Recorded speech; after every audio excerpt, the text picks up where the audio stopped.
You're listening to Let's Talk Pricing, your connection to the voices, stories, and strategies shaping the pricing world. Each episode, we go beyond theory into the practical, timely conversations that help you lead with confidence and drive results. Let's start the show.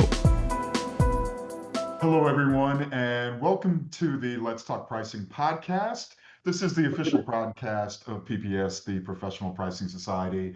I'm your host, Kevin Mitchell, and today I'm very, very excited that we are joined by Christina Wirth. Christina is the Executive Director and Leader of Pricing and Commercial Excellence at KPMG here in the USA. Christina has more than 20 years of experience in strategic pricing and commercial excellence across professional services, B2B industries, and she's an expert in a lot of the things that we talk about here on the Let's Talk Pricing podcast. Christina has built and led value-based pricing functions at two of the big four firms. She has driven pricing transformations for multi-billion-dollar organizations, and she has lectured globally on the things that are near and dear to our heart, like pricing strategy and leadership and best practices and much, much more. And of course, the PPS team, we are very, very excited that Christina is going to join us at the Profitable Las Vegas conference coming up here very soon. And Christina's keynote is entitled Forget What You Knew About Pricing. And today she's going to give us some best practices, talk about what's new and what's next, and also give us a quick preview of the themes behind her keynote address coming up. Christina, always good to see you, and welcome to the Let's Talk Pricing podcast. You as well, Kevin. So happy to be here. Thank you very much. We appreciate that.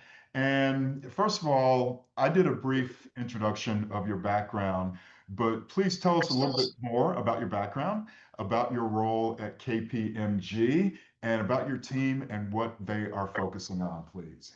Yeah, absolutely. So I've spent the last, 2 decades of my career in pricing strategy and business transformation. And currently I lead KPMG's pricing and commercial enablement practice.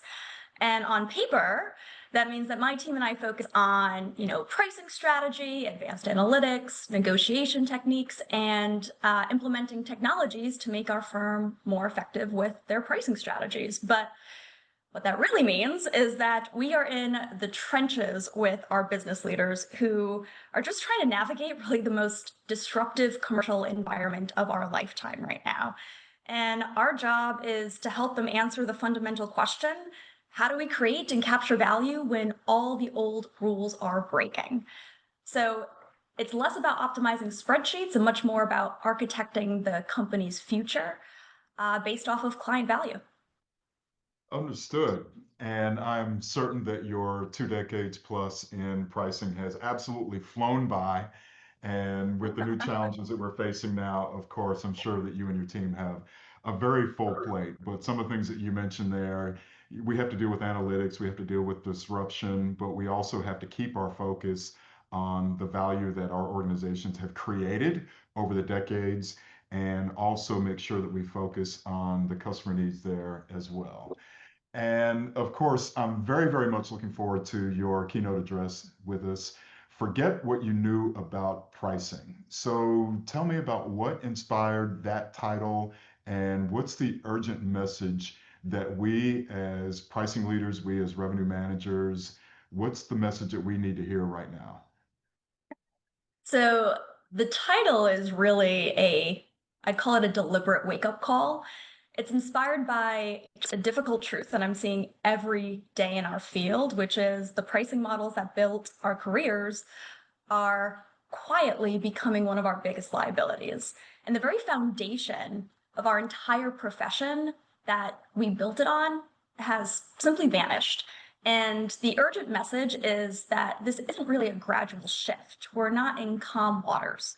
We are facing these, I call it two tidal waves, hitting us at the exact same time. And the first is this unprecedented economic volatility. And the second is this exponential disruptive force of generative AI. And the playbooks from the last decade just won't work over the next 18 months, they'll actively be holding us back. And this is really the moment where we must consciously choose to either let go of the old rules or become irrelevant. Understood. And as we know, being human beings, inertia and change management are really big obstacles to overcome with us in a lot of ways. So I think it's interesting how you talk about the fact that the old playbooks, so to speak, the old best practices, the old strategies and tactics, given the economic volatility, given disruption, given the new technology and the new tools around Gen AI, agentic AI, and everything that's new there, really we are in a position where we have to get retrained and we have to kind of flip a switch and be ready for what's new and what's next. So looking forward to some great information there. And Christina, one of the things that you talked about are the, let's call them the legacy habits that we'll probably need to overcome. So, in your opinion, what are some of the most common outdated things that we've seen, and why do they still exist in companies that otherwise are very strong at change management and very strong at managing people, but still we see some outdated things that have legs, so to speak. So, why do you think that that is? That is a fantastic question. The most common, without a doubt, I'd say is the annual price review. It's this idea that you can carve a price list into a stone tablet once a year and that the world will just hold still for you, right? It's a complete relic. And I'd say another is just this obsession with cost plus pricing, which anchors your value to your own inefficiencies, or even simple competitor matching, which anchors you to a competitor who is likely just as lost as you are. And, for why they persist, well, I think that it's entirely human. There's this deep human need for control. And in a chaotic world, these old familiar processes feel safe, right? They are this organizational muscle memory, but it's really this false sense of control. And we're clinging to a map of a world that just no longer exists right now. And then we're wondering why we're lost. Understood. And I know that we're talking about your keynote address coming, but you accidentally, and maybe, I don't know, maybe you are psychic, you gave a quick preview, believe it or not, of my opening speech that I'm going to talk about at our event coming up here in a couple weeks. And very briefly, I did some research and I tried to find what was the first written price list that we could find in history. And believe it or not, there was some Indiana Jones guy in the Tigris Euphrates Valley, where, of course, a lot of the first civilizations and first cities kind of sprung up. And he found a stone tablet that had what we would consider a price list, actually, what we would consider a manufacturer's maximum price list, where for a cow, it was written in stone, you couldn't charge more than this amount, and things like that. So I think it's interesting that legacy habits like this are part of human nature. They go back millennia. I mean, this goes back to a couple thousand years BC when there was actually a carved price list. And so, yeah, we do have that resistance to change. We do have that human need for control. And think of, as you mentioned, an annual price increase. A year ago, right now, seems that it was almost in the Middle Ages. Things are changing so quickly right now. And our plans from a year ago, if we think as we're recording this, October 2024, so much has happened since then that affects us on a daily basis that you're absolutely correct. These are relics. These are suboptimal in a lot of different dimensions. And these legacy habits are things that we definitely need to correct. And also, I like how you talked about cost plus pricing or competitive pricing also being a bit of a relic there. And here on the Let's Talk Pricing podcast, we say that pricing is so important because someone is making a pricing decision that affects every dollar, euro, yen, won, whatever that comes into your organization.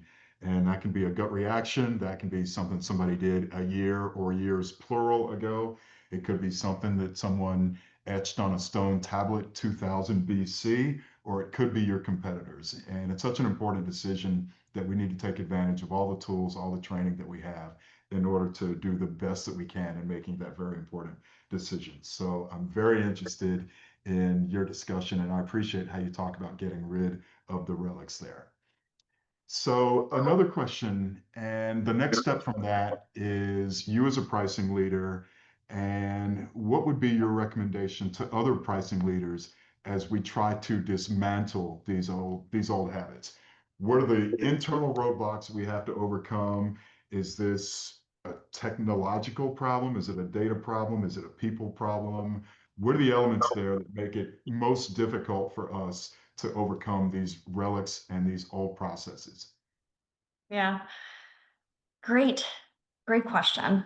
Um, it's 100% a people problem, but it almost always disguises itself as, I'd say, a technology or a data problem. Because you'll hear things like, our CRM just can't handle dynamic pricing, or we don't have clean enough data to do that. But what's really happening beneath the surface is, I'd call it fear. It's a sales team being afraid that their new model will hurt their commission checks, or the finance team being afraid of unpredictable revenue streams. And the real roadblock is fear of this unknown.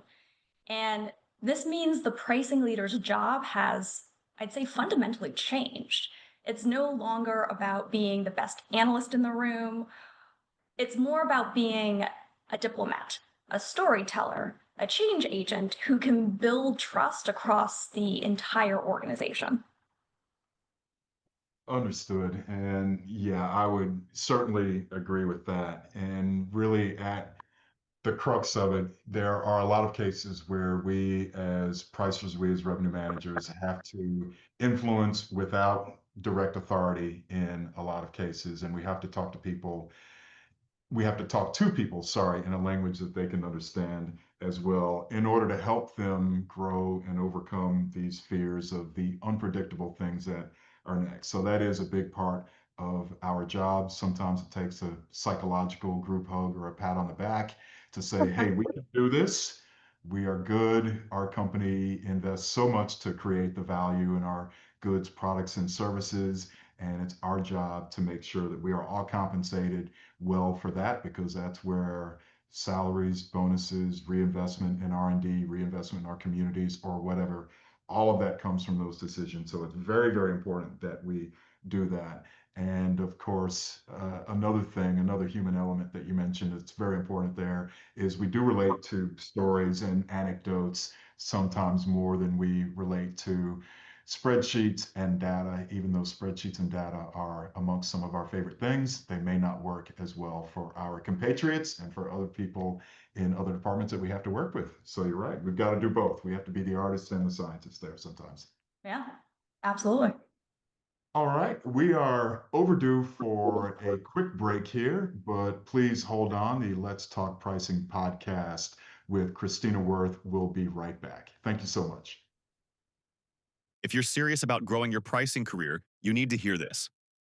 We're heading to Las Vegas this October 21st through 24th for PPS Profitable, pricing's preeminent conference. 4 days of bold strategies, practical tools, and real-world solutions to help you boost margins, lead with confidence, and accelerate your career. Connect with pricing leaders, sharpen your skills, and leave ready to make an immediate impact. And if you're bringing your team, be sure to check out our bundled group rates for even more value. Secure your spot today at pricingsociety.com PPSLV25. All right, back to the show. Hello, everyone, and welcome back to the Let's Talk Pricing podcast. I'm Kevin Mitchell from PPS, and today we are talking with Christina Wirth. Christina is the Executive Director and Leader of Pricing and Commercial Enablement at KPMG US. And Christina, we've been talking about quite a few interesting things already, but one of the things that you mentioned in your introduction as one of the disruptive factors that we as pricing professionals, that we as revenue managers, we in sales, whatever our functions are, that we have to deal with is generative AI. So most people right now are beginning to view Gen AI as a tool for efficiency, a way to do some of the old things that we used to do in a quicker fashion and a faster fashion. but I think that you are suggesting that the impact is much more fundamental. Can you please expand on that for us? This is probably the most critical distinction for leaders to grasp right now. Viewing generative AI as just this efficiency tool is like looking at the first automobile and saying, great, a faster horse. Right? It is this just, I guess, a profound failure of imagination. This technology doesn't just make our old work easier, it makes entirely new kinds of work possible for the first time. And for our entire careers, the complexity of creating just this truly dynamic, personalized price for every single customer in every single moment was just impossibly high. But generative AI, really makes that a reality. This will unlock an explosion of new ways to create value and then price for that value. And the leaders who win won't be the ones who do the old things 10% or 20% faster. They will be the ones who invent the new things or reimagine the existing things just differently. And I think a really good example of this is outcome-based pricing. While it's existed in services for years, AI is creating just new ways to apply it in other industries as well. So it's interesting that you mentioned that generative AI, and a lot of us do think of it as kind of an easy button there, but really what you're suggesting is it's not really just an easy button. It's a way to change our models, to improve our process, to, in the example that you mentioned, to improve by doing outcome-based pricing and really to create a more dynamic organization. So that's quite a fundamental change there from just being an easy button, can you tabulate these notes and write an email for me, to going all the way towards, hey, let's do some special dynamic outcome-based pricing for this segment of our customers, which would have been cost prohibitive and bandwidth prohibitive before. So that's a very interesting way to look at Gen AI. And of course, we're very excited to see the progresses and to see what's next there. And since you mentioned outcome-based pricing as a new frontier, do you have a good example of how a bricks and mortar or how a traditional company might be able to look at doing outcome-based pricing? Because that's very new for a lot of us. Yeah, of course. So let's take a traditional company that sells industrial equipment, say pumps for a manufacturing plant. The old model is selling a physical pump for $50,000, and that price was probably based on some formula involving your material costs and what competitors are selling similar pumps for. End of transaction. But the new model is selling, I'll call it a guaranteed operational uptime. Instead of selling a piece of hardware, they use sensors and AI to predict maintenance needs before they even happen. And their price is no longer for the pump, but it's a subscription tied directly to the value that they deliver. And maybe they paid a percentage of the client's savings that they're achieving from avoiding factory downtime. They're no longer selling a product, they're really selling a business outcome. And the way to start is, I'd call it small. You don't want to be boiling the ocean. You find one of your most innovative customers and you co-create and pilot a project with them, right? You build one powerful success story from there, and that really becomes your proof point to just drive a broader change across your organization. Understood. And from a customer's perspective, of course, hey, since you work at KPMG, you know this, but that also can change some of the thinking from kind of a fixed cost to a variable cost, CapEx, OpEx, and so on and so forth there. But really, I can see how that example can create a win-win with your customer, because your customer may not want the repair headaches and the replacement headaches of that pump. But if there is an outcome-based or a subscription model like that, when it performs better, not only is their performance better, but that's also better for the manufacturer as well. So it kind of builds a win-win there by looking at uptime and looking at performance as the basis for the price that's charged there. So it might create one of those incredibly rare, fantastic situations where your customer might want to actually pay you more because that means that you're getting better performance and kind of getting a win-win there. So a very interesting example. So thank you very much for that. And of course, we've been talking a lot about disruptive forces, and we've also touched on Gen AI and a little bit about machine learning as well. Given all the disruption that's going on, what do you feel is the right balance between the human judgment, the gray cells up here that we've all built and worked on, and machine learning and using the latest tools in pricing? Are machines going to take over? What do you think is coming next here? No, no, not at all. It's not about replacement, it's really about augmentation. The model that I talk about is, I'll call it the AI coworker. The machine is absolutely brilliant at finding the quote unquote what, right? It can analyze a billion data points and tell you customers in this industry will pay 7% more for that bundle. But the human's role is to provide the wisdom and build the relationships, to ask the why and the so what in these situations. So in a real negotiation, your AI coworker might whisper in your ear, the data suggests this client values long-term support much more than an upfront discount. So the AI is providing the tactical insight, but then the human needs to provide the empathy and actually close the deal. So no, it doesn't replace your people, but it does give them superpowers. Understood.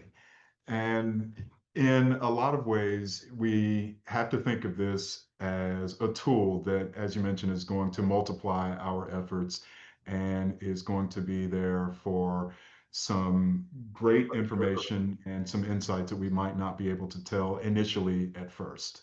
So really, I feel that you are leading us toward a situation where AI is going to become an indispensable tool that we're all going to rely on.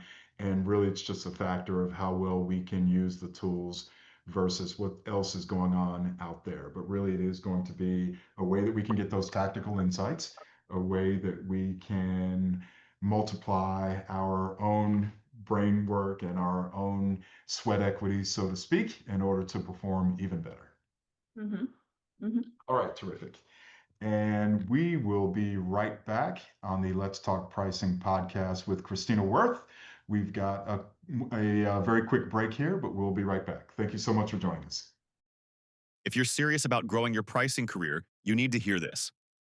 We're heading to Las Vegas this October 21st through 24th for PPS Profitable, pricing's preeminent conference.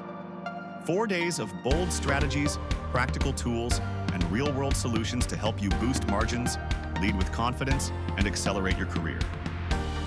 Connect with pricing leaders, sharpen your skills, and leave ready to make an immediate impact. And if you're bringing your team, be sure to check out our bundled group rates for even more value.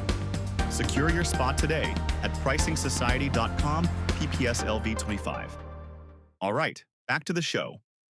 Welcome back to the Let's Talk Pricing podcast, everyone. I'm Kevin Mitchell from PPS, and we are talking with Christina Wirth from KPMG about lots of great things here. We're talking about how we have to forget what we knew about pricing. We're talking about the tools.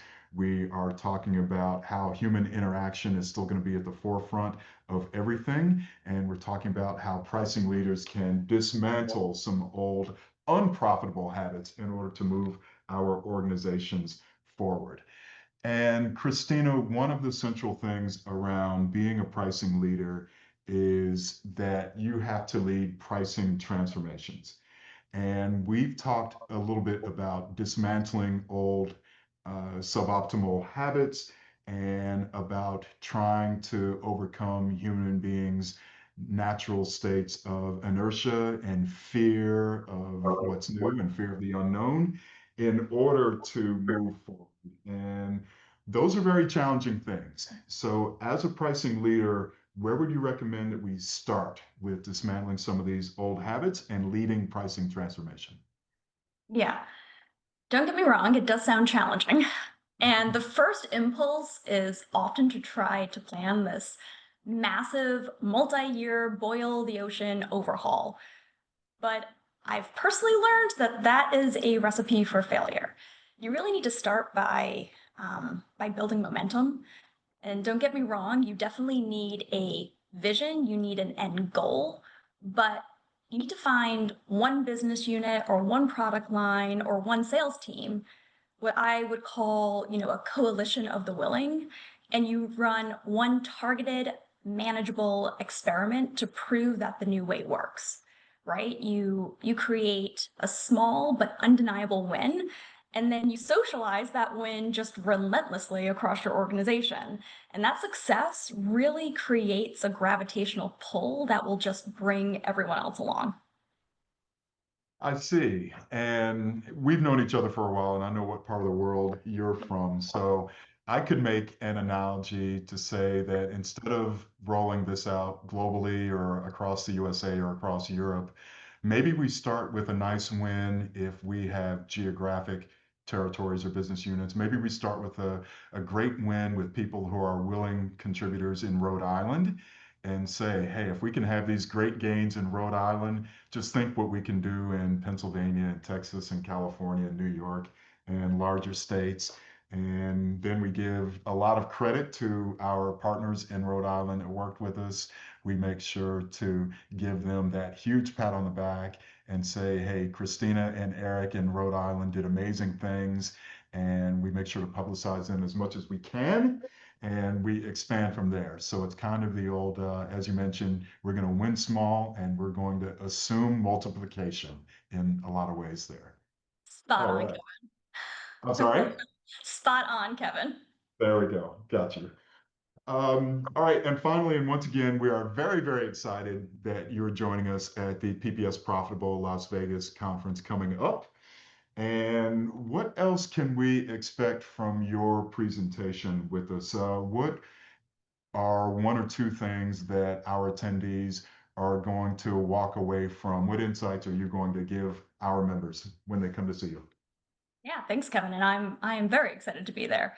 So attendees can expect a session that moves beyond theory and delivers a clear, actionable roadmap for change.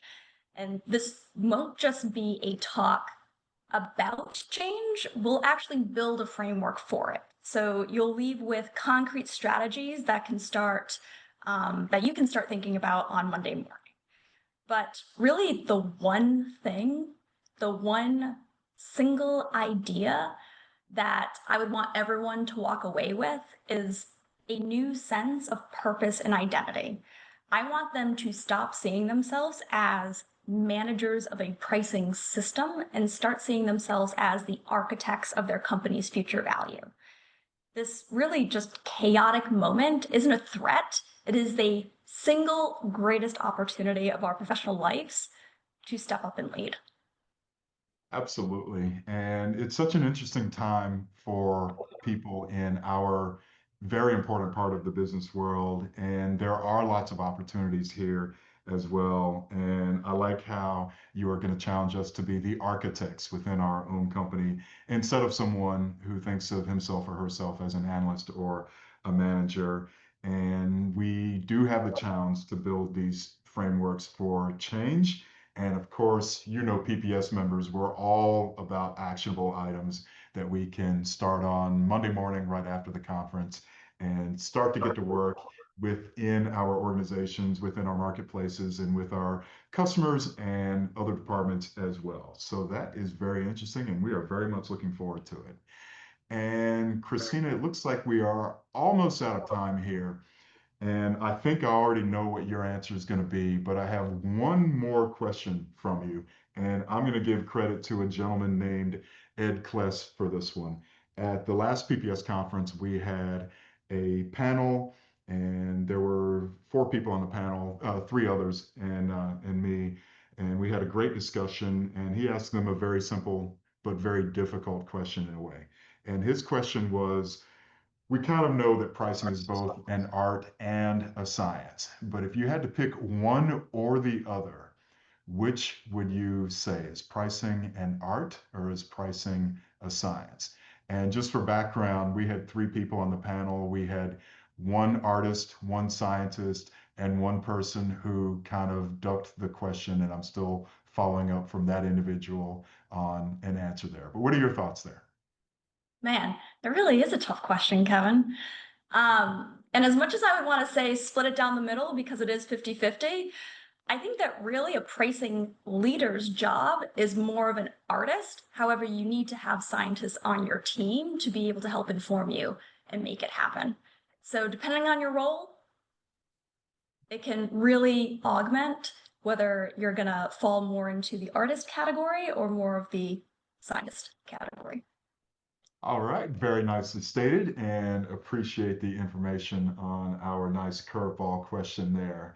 And Christina Wirth, we are very much looking forward to seeing you at PPS Profitable. Christina is going to deliver a keynote address entitled Forget What You Knew About Pricing. And I'm really excited for that. And we're looking forward to seeing you again soon. And before we wrap up today's Let's Talk Pricing podcast with Christina Wirth, I want to make sure that everyone is following PPS and following Let's Talk Pricing wherever you listen to podcasts. And of course, please join us at the Profitable conferences coming up. Las Vegas, October 21st through 24th. Barcelona, the 2nd through the 5th of December. And also, we'll have a schedule for our 2026 events coming very soon. And as we know, PPS Profitable conferences are the one place where basically everyone within pricing and revenue management gets together. We have great discussions and we get to reconnect with old friends and also meet new colleagues as well and have great actionable discussions like we had in today's podcast. So, Christina, once again, thank you so much. We're looking forward to seeing you again soon. And it's been a pleasure having you on the Let's Talk Pricing podcast. It was my pleasure, Kevin. And thank you. And thank you to the whole team at the Professional Pricing Society.